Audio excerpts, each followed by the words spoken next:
For today's merienda nga po mga mamsi, nung nakapagluto nga po pala ako ng beef siomai. Ano po bang paborito yung flavor ng siomai? Para sa akin po, shrimp at saka yung beef kasi mas malasa po iyon. So dito nga po meron ako ditong ground beef. And sa pampalasa naman po, naglagay lang ako dito ng 2 kutsarang oyster sauce. So yun po, wala na po kung ibang ilalagay dito. And naglagay na rin po ako dito ng 1 kutsara ng harina at saka ng white pepper.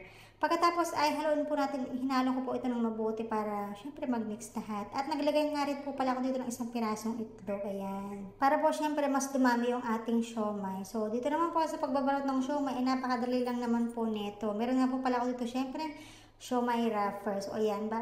Ganito lang po ako magbalot ng siomai mga mamsi, ganyan. So 4 na sulok lang yan, pagdidikitin ko lang po yan. So ganun lang po kadali. So dito naman po kapag gagawa po kayo ng siomai, kung wala po kayong budget, pwede kayong gumamit dito ng corned beef or kaya ng meatloaf, yung nasa lata. And yun naman po is maraming flavor, di ba? May beef, may meat, o di ba? Pwede po kayong mamili doon. So kung wala po kayong pambili ng meat, pwede po nyo po yung gamitin na panggawa ng siomai. Kapag po ganitong merienda at nakakaisip kayo ng medyo pricey na ng kaunti, maggawa na po kayo sa bahay kasi po mas makakatipid po kayo kaysa bibili kayo sa labas. Kasi alam naman po natin yung siomai, di ba? Sa labas medyo mahal siya ng kaunti. And meron naman po nabibili sa labas na mumurahin ka, so borrow wrapper naman. Kaya naman po kung may time kayo, ay kayo na lang po yung magawa sa bahay. So in-steam ko nga rin po pala ito ng mga 10 minutes lamang sa napakahinang apoy. Bali, ito na nga po pala lahat yung nagawa ko. O di ba? Marami-rami din ito.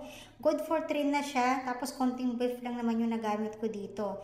So syempre, naglagay ako dito ng chili garlic oil para mas masarap. At naglagay na rin ako dito ng toyo at saka ng lemon or calamansi. Ginawa ko nga po palang siomai ngayon. Katatanong nyo ko sa lasa ay napakasarap po talaga. Kaya naman, kung nag-iisip ka ng merienda ngayong araw and wala kang masyadong budget, mas maganda po talaga magluto ka na lang sa bahay kasi mas makakatipid ka po at makaka-make sure ka pa na malinis po yung kakainin mo. At saka kung marami po kayo, mas marami po kayo makakakain. At promise po, mas masarap po talaga kapag kayo yung gumawa. Yun lang, salamat! Mau!